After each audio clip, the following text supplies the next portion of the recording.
12월 4일 수요일입니다. 오늘은 창세기 12장 1절부터 9절까지 말씀입니다. 하나님의 나라를 선포하시다 는 제목입니다. 하나님의 나라를 선포하시다. 창세기 1장부터 11장까지는 원시 역사, 원역사 이렇게 구분을 한다고 그랬어요. 그래서 하나님의 창조와 그리고 인간의 타락, 그 타락에서 하나님이 인간을 어떻게 구원하실 것인지를 보여주는 그 그림을 보여줬다고 그랬습니다.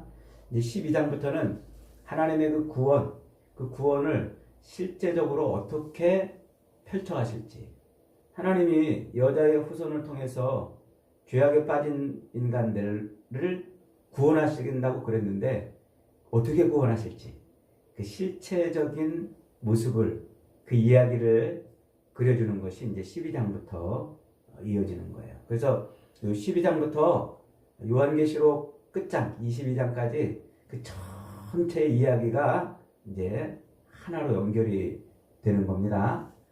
그래서 12장부터 시작되는 하나님의 구원 계획이 12장에서 하나님의 나라로 표현이 되는 거예요. 하나님의 나라. 이게 이제 무슨 말이냐면, 하나님께서 타락한 인간들, 그래서 먹지 말라 한 선악을 알게 하는 나무 열매를 먹어버리고 눈이 밝아져서 선악을 아는 일에 하나님처럼 된, 즉 하나님의 자리를 꿰차고 앉아서 자기에게 좋으면 선, 자기에게 나쁘면 악이라고 규정하며 사는 그 인간의 타락된 삶, 그 삶에서 이제 인간을 실제적으로 어떻게 구원해 내 가시는지를 하나님이 보여주시는데, 그 구원의 그림이 하나님 나라라는 겁니다. 하나님 나라. 그래서 이제 하나님이 요 아브라함을 불러가지고 하나님의 나라를 어떻게 세워가실지를 선포하시는 거예요. 그래서 이 12장부터 우리가 이제 읽을 때 항상 우리 머릿속에는 성경의 이야기를 볼 때 항상 두 줄기의 흐름을 봐야 돼요. 흐름을. 하나는 실제적으로 시간과 공간 속에 존재하는 그런 하나님의 나라, 그 나라와 그리고 시간과 공간을 초월해 있는 영적인 하나님의 나라, 이 두 줄기를 이 성경에서 이제 봐야 돼요. 요 12장이 바로 그 두 줄기가 이렇게 이제 표현되는 바로 그런 부분입니다. 그러니까 이제 이 말을 다른 말로 말하면, 아브라함에게 하나님이 주신 그 이 12장 1절부터 3절까지의 그 약속을 아브라함 언약이라고 그러는데, 이 아브라함의 언약은 이중적이다 이 말입니다. 이중적. 한번 따라해 보시겠습니다. 아브라함의 언약은 이중적이다. 하나는 눈에 보이는 시간과 공간 속에 존재하는 실제 나라를 주시겠다는 것이고, 동시에 그것은 눈에 보이지 않는 영적인 나라, 그 나라를 주시겠다. 이렇게 이중적이라는 것. 요 시각으로 성경 전체를 봐야 돼요, 이제. 요 시각으로. 그래서 요 시각이 어디서 나왔냐면, 이제 하나님의 자리를 꿰차고서 자기가 하나님 노릇하고 있는 그 타락한 인간들, 그 타락한 인간들을 하나님께서 구원하시는데, 어떻게 구원하시냐면 여자의 후손을 통해서 구원하신다 이렇게 말씀을 하셨죠. 그 여자의 후손을 통해서 구원하시는 그 구원의 이제 실체가, 하나는 역사적, 눈에 보이는 역사적인 나라인 이스라엘을 통해서 성취되고, 또 하나는 눈에 보이지 않는 그런 예수 그리스도를 통해서 이제 성취되는, 이렇게 이중 구조를 가지고 있어요. 그래서 이 이중 구조가 이렇게 새끼줄 꼬듯이 꼬여가면서 이제 마지막 계시록까지 완성이 되는 게 이게 세상 역사입니다. 그래서 세상 역사는 눈에 보이는 세계가 전부가 아니란 말이에요. 세상 역사는 눈에 보이는 세계뿐만 아니라 보이지 않는 세계도 지금 같이 지금 이렇게 얽히고 설켜 있다는 것을 잊어버리면 안 돼요. 이게 이제 우리가 성경을 보는 아주 중요한 눈이에요. 성경을 볼 때, 이 성경 역사는 눈에 보이는 세계뿐만 아니라 보이지 않는 세계를 지금 말하고 있는 거구나. 그러니까 이 말은 다른 말로 말하면 이 땅에 눈에 보이는 실체의 삶을 살고 있는 내 삶은 곧 눈에 보이지 않는 영적인 삶도 같이 얽히고 설켜 있단 말이에요. 이해가 되십니까? 요거를 이해해야 성경을 제대로 이해할 수 있고, 그래야 마지막 하나님께서 우리를 통해서 이루시려는 그 새하늘과 새 땅을 바라보게 하시는 이 땅의 삶을 우리가 온전하게 살아갈 수가 있는 거예요. 그것을 우리가 먼저 이해할 필요가 있습니다. 자, 다시 한번 1절로 3절 읽어봅니다. 시작. 여호와께서 아브라함에게 이르시되 너는 너의 고향과 친척과 아비집을 떠나 내가 네게 보여줄 땅으로 가라. 내가 너로 큰 민족을 이루고 네게 복을 주어 네 이름을 창대하게 하리니 너는 복이 될지라. 너를 축복하는 자에게는 내가 복을 내리고 너를 저주하는 자에게는 내가 저주하리니 땅의 모든 족속이 너로 말미암아 복을 얻으리라 하신지라. 자, 하나님께서 이 우상이 판친 나라에서 우상을 팔아먹고 그 우상이 자기 삶의 힘이요 동력이었던 아브라함을 불러내가지고 이제 우상을 의지하는 삶이 아닌 하나님을 의지하는 삶을 살게 만들어 주십니다. 너는 이제 우상을 만들어서 우상을 팔아가지고 너의 삶의 동력을 삼던 그 삶을 버리고 나를 따라 사는 삶을 살아라. 이렇게 이제 하나님이 부르신 거예요. 우리도 그렇게 부른 거예요. 하나님이 아닌 세상에 우상을 의지하고 우상을 붙들고 우상으로 삶의 동력을 삼고 있던 우리를 이렇게 부르신 겁니다. 이게 지금 아브라함의 부름 속에 나타나는 구원의 첫 출발이에요. 자, 그리고 하나님이 지금 뭐라고 말씀하시냐면 가나안 땅을 주시겠다. 그래요. 그리고 그 땅에 너의 후손을 하늘의 별처럼 많게 하시겠다. 그래요. 그리고 너로 말미암아 모든 땅의 민족이 복을 얻게 하겠다. 이렇게 세 가지 약속을 해주시는 거예요. 첫째가 뭐예요? 땅. 두 번째가 자손. 그로 말미암아 온 세상의 민족이 복을 얻게 하겠다. 이렇게 이제 말씀하고 있다는 거예요. 자, 우리가 잘 알고 있듯이 나라가 되려면은 세 가지 요소가 필요해요. 대한민국이라는 나라가 존재하려면 세 가지 요소가 필요한데, 첫째로는 땅이 있어야 돼요. 영토, 땅이 있어야 돼요. 두 번째로는 그 땅에 사람들이 살고 있어야 돼요. 국민이 필요한 거예요. 세 번째는 주권이 필요한 거예요. 이 세 가지가 없으면 나라가 안 되는 거예요. 그래서 지금 이스라엘과 싸우고 있는 그 하마스, 팔레스타인은 땅도 있고 백성도 있는데 뭐가 없어요? 주권이 없어가지고, 그래서 지금 나라 없는 그런 삶을 사는 거예요. 옛날에 우리나라가 일본한테 이렇게 뺏겨가지고 나라 땅도 그냥 있었잖아요. 삼천리 반도. 그리고 조선 백성들도 살고 있었잖아요. 근데 왜 조선이라는 나라는 왜 없는 겁니까?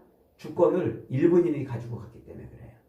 우리 백성들이 우리 마음대로 하지 못하고. 그러니까 이 나라의 요소는 이 세 가지란 말이에요. 어젯밤에 윤석열 대통령이 갑자기 비상계엄을 선포했어요. 그래가지고 막 밤에 그냥 난리가 났었는데, 주무시는 분들은 무슨 얘기인가 그러겠지만, 이게 이제 대통령의 고유 권한이에요. 대통령은 헌법을 수호하고 국민의 생명과 재산을 지켜야 하는 책무가 있어요. 그래서 헌법을 누군가 파괴하거나 국민의 재산과 생명을 심각하게 유린하려고 할 때 대통령은 자기의 모든 국민이 준 권한을 가지고서 그걸 지켜내야 돼요.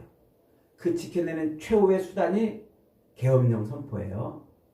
근데 옛날에 전두환이나 그 이전의 대통령들은 자기 정권을 지키려고 계엄령을 선포했는데 윤석열 대통령은 자기 정권이 아니라 지금 비상시국이다 해가지고 이제 계엄령을 선포했단 말이에요.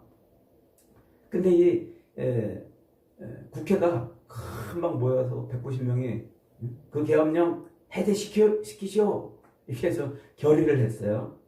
그러니까 이제 대통령은 할 수 없이 국회가 결의를 했기 때문에 그 계엄령을 해제해야 돼요. 안 하면 헌법을 위반하는 거예요. 헌법에 그렇게 적혀 있거든요. 대통령은 비상계엄을 선포할 수도 있고 국회가 과반수 이상이 찬성해서 비상계엄령을 해제하시오 그러면 해제하게 돼 있어요. 그걸 어기면 이제 헌법을 어기는 거예요. 위법이 되는 거예요. 그래서 이제 오늘 새벽에 윤석열 대통령이 비상계엄을 해제했어요. 자, 지금 우리나라가 뭐에 의해서 작동되고 있는 거예요? 헌법에 의해서. 헌법. 이 헌법은 뭐냐면 이게 주권이란 말이에요. 주권. 대한민국의 주권. 그래서 대한민국 헌법 1조 2항에 보면 대한민국의 주권은 국민으로부터 나온다. 이렇게 기록을 해놓고 있어요. 그러니까 국민이 주권을 가지고 있단 말이에요. 우리 5천만 국민이 다 주권을 가지고 있어요. 나라의 주권. 그런데 5천만 국민이 이 나라를 통치하고 이끌어가기는 어려우니까 그래서 우리는 대의 민주주의를 택하는 겁니다. 우리가 다 통치하기 어려우니까 우리 중에 대표를 뽑아가지고 그들이 법을 만들고 그래서 나라를 이끌어가게 하자. 이래서 법을 만들었어요. 그 국민이 뽑은 국회의원들이 법을 만들었어요. 이 법이 국민의 주권이란 말이에요. 그래서 누구도 이 헌법을 어기면 안 돼요. 이걸 어기면은 주권을 침해하는 거예요. 다 그래서 헌법에 의해서 모든 하위법이 만들어지고 모든 하위법이 그래서 헌법의 이 기능을 수행을 하고 있는 거죠. 이렇게 해서 나라가 돌아가는 거예요. 그게 이제 주권이죠. 하나님께서도 하나님의 나라를 만드시고 계셔요. 하나님의 나라. 나라에 3요소가 있다고 그랬죠. 첫째로 뭐예요? 땅이 있어야 되고, 두 번째로 백성이 있어야 되고, 세 번째로 주권이 필요한데 그 주권을 누가 가지고 있다고요? 하나님이 갖고 계시다. 하나님의 뜻대로 하나님의 통치를 이루시는 그런 나라를 지금 만들겠다고 아브라함에게 지금 약속을 주시는 겁니다. 그래서 지금 아브라함에게 땅을 주시겠다. 그리고 후손을 주시겠다. 그리고 그 나라를 통해서 모든 나라가 복받는 나라 되게 하겠다. 이게 지금 아브라함에게 주시는 약속이란 말이에요. 자, 그래서 실제로 아브라함한테 약속을 주셨는데 아브라함이 그 약속대로 땅을 한 평이라도 가졌나요? 아니, 한 평 가졌네요. 자기 무덤 한 평 가졌어요. 하나님은 이 가나안 땅을 주시겠다고 그러는데 실제로는 아브라함이 가진 땅이 어디 있어요? 없어요. 돌아다니다 결국 저 세겜 땅에 가가지고 내 마누라가 죽었는데 내가 마누라 묻을 땅이 없으니 땅 좀 주시오. 그래서 막벨라 굴을 얻고 자기도 겨우 그 무덤 한 평밖에 얻었단 말이에요. 그 후 이삭이 무슨 땅을 물려받은 게 없었단 말이에요. 이게 뭘 의미하냐? 하나님이 지금 아브라함에게 땅을 주시겠다고 말한 그 땅은 실제적인 땅뿐만 아니라 영적인 땅을 지금 약속하고 있다. 그래서 이중적이라고 표현한 거예요. 두 번째로 자손을 하늘의 별처럼 보여주겠다고 그랬잖아요. 아브라함을 끌고 나와서 너 하늘의 별을 쳐다봐라. 내가 저 별보다 헤아릴 수 없는 자식을 주겠다고 그랬는데 실제로 아브라함은 몇 명의 자식을 얻었나요? 아브라함은 이삭 하나밖에 겨우 이스마엘 이렇게 얻었고 이삭을 약속의 자녀는 이삭 하나밖에 못 얻었단 말이에요. 그러니까 하늘의 별처럼 주시겠다고 하는 자손이 아니었어요. 그러니까 아브라함에게 주신 것은 실제적인 것을 말씀하시면서 동시에 영적인 거라는 것을 보여주는 게 바로 그런 의미예요. 그래서 아브라함을 통해서 하나님이 그렇게 이제 실제적인 나라와 영적인 나라를 동시에 약속을 해주셔서 실제적인 나라는 이제 어떻게 이어집니까? 이삭 그리고 야곱으로 이어져서 야곱이 12아들을 낳아요. 12아들 중에 11번째인 요셉이 애굽으로 팔려가가지고 그 애굽에 자기 가족들이 다 오게 해서 거기서 430년 동안 생육하고 번성해요. 그래서 큰 백성을 이루어요. 그렇게 큰 나라 백성이 큰 백성들이 되니까 하나님이 그들을 쏙 빼가지고 애굽에서 건져가지고 진짜 이제는 가나안 땅으로 들어가게 하세요. 하나님이 약속했던 그 땅. 그래서 하나님이 그 땅에서 하나님의 생육하고 번성해서 만들어낸 그 백성들을 거기에 집어넣고 나라를 만들게 하시는 거예요. 그럼 주권은 이제 어디 있나요? 하나님이 가지고 계시다고 그랬죠? 하나님이 가지고 계신 그 주권을 보여주려고 하나님이 돌판에다가 너희의 통치권은 나한테 있다. 돌판에다가 새겨서 성막과 함께 그 율법을 주신 거예요. 그래서 백성도 있고 나라 땅도 있고 율법도 있는 실제적인 이스라엘, 역사적 이스라엘이 출범하는 거예요. 이스라엘이라는 실제 나라가. 그런데 그 실제 이스라엘 나라는 뭐를 모형으로 하고 있는 나라라고 그랬어요? 뭐를 이루려고 하는 나라라고 그랬어요? 영적인 하나님의 나라. 영적인 하나님.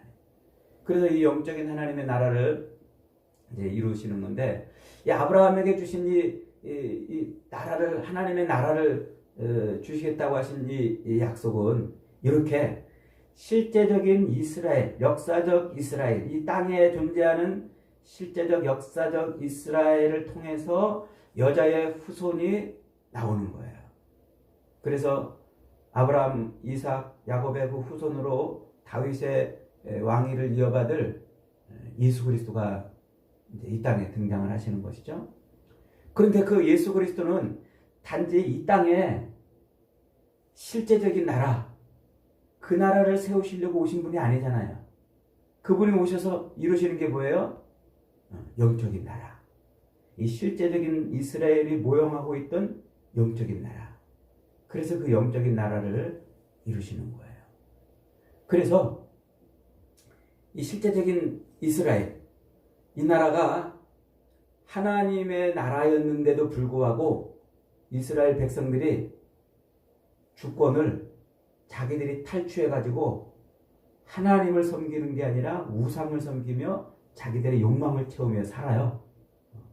그러니까 이게 선악과를 먹고 하나님의 자리를 찬탈한 그 죄악된 그 모습 그대로 하나님의 주권을 탈취해가지고 자기 욕망을 위해 사는 거예요. 그래서 이 하나님의 이 실제적으로 주셨던 그 이스라엘은 예수 그리스도를 이 땅에 보내시기 위한 그런 통로였고, 그리고 예수 그리스도를 통해서 이루실 영원한 하나님의 나라의 모형이었어요. 모형. 그래서 저 구약 성경 뒷부분에 가면 다니엘서에서 그렇게 하나님의 주권을 탈취해가지고 자기들 멋대로 하나님을 섬기지 않고 자기들 욕망과 욕심을 채우며 살던 그 백성들을 끝내 하나님이 어떻게 하세요? 아수르와 바벨론을 통해서 멸망을 시켜요. 그리고 이제 다니엘서에서 바벨론을 통해서 멸망을 시킬 때 하나님이 뭐를 다니엘에게 보여주냐면 그 이스라엘, 역사적 이스라엘이 끝내 이 땅에서 무너질 것이다. 종지부를 찍을 것이다. 이렇게 예언을 하게 하세요. 다니엘서 예언이 그겁니다. 그 다니엘서 예언대로 이스라엘이 이제 마지막 예루살렘 성전이 무너지면서 종지부를 찍는 거예요. 그 예루살렘 성전이 무너질 때 등장하시는 분이 누구예요? 예수님이란 말이에요. 그분이. 그래서 예수님이 이 땅에 등장하셔가지고 이 실제적 역사적 이스라엘로 예표됐던 하나님의 나라, 영적인 하나님의 나라를 예수님이 세우시잖아요. 그게 교회란 말이에요. 그 교회가 오순절날 성령으로 임해서 교회가 태동이 되고 교회가 드디어 영적인 하나님의 나라가 출발하니까 이 실제적인 역사적 이스라엘을 지탱하고 있던 예루살렘 성전이 무너져 버리는 거예요. AD 70년에 완전히. 그래서 이제 예수 그리스도를 통한 영적인 하나님의 나라가 성취가 되는 거죠. 이 그림이 바로 구약 성경과 신약 성경 전체 이야기인 겁니다. 그러니까 오늘 이 말씀을 통해서 저와 여러분들이 잊지 말아야 될 것이 뭐냐면, 우리는 지금 눈에 보이는 이 실제적인 나라도 살고 있지만 우리는 영적인 나라를 지금 살고 있는 자들이구나. 이걸 잊어버리면 안 된단 말이에요. 영적인 삶을. 그래서 그 영적인 나라의 백성이 되는 것을 이루신 분이 예수 그리스도시라고 히브리서에서 이렇게 저렇게 여러 각도로 설명하는 거예요. 히브리서에서는 뭐라고 설명하냐면 모세가 하늘의 장막을 봤다는 거예요. 하늘의 장막을 보고 자기가 본 그대로를 이 땅에 세웠는데, 그 하늘에서 뭔가를 보고 세웠는데 그게 뭐냐면 바로 예수 그리스도, 이 땅의 성전으로 표현되는 예수 그리스도를 봤다는 거예요, 모세가. 그래서 그 그리스도를 보고서 이 땅에 성막을 세우고 그 성막에서 어린 양이 죽어서 피를 흘려 우리 죄를 용서해 주시는 그거를 보고 그대로 살았다는 것이죠. 그래서 이제 하나님께서 예수 그리스도를 실제로 이 땅에 보내셔서 그 그리스도를 통해서 하늘에서 있었던 것 같은 그대로 우리의 죄를 용서하기 위해서 예수 그리스도를 어린 양 삼아서 피 흘려 죽게 하시고 우리를 하나님의 백성으로 구원해 냈다는 거예요. 그게 히브리서 얘기거든요. 그러니까 오늘 예수 그리스도를 통해서 저와 여러분이 구원을 받았다. 이 말은 하나님의 백성이 됐다. 이 말이에요. 이 말은 우리가 지금 눈에 보이는 이 현실의 세계뿐만 아니라 영의 세계를 지금 같이 살아가고 있는 사람이다. 이 말이에요. 그러니까 이 영적인 삶을 잊어버리면 안 돼요. 영적인 삶. 눈에 보이지 아니하는 하나님이 우리의 주인이시고 통치자시고 주권을 가지고 계신, 그래서 하나님의 나라를 이끌어 가시는 것임을 잊으면 안 된다는 것입니다. 그러니까 사도 바울은 골로새서 3장에서 그러잖아요. 야, 이제 너희가 예수님으로 말미암아 십자가에서 죽으셨다 부활하신 예수님으로 말미암아 하나님의 백성이 됐느냐? 구원받았느냐? 그러면 이제 너희 눈을 하늘의 것을 두라. 땅의 것을 찾지 말아라. 이렇게 말해요. 너희가 그리스도와 함께 다시 살리심을 받았으면 위의 것을 찾으라.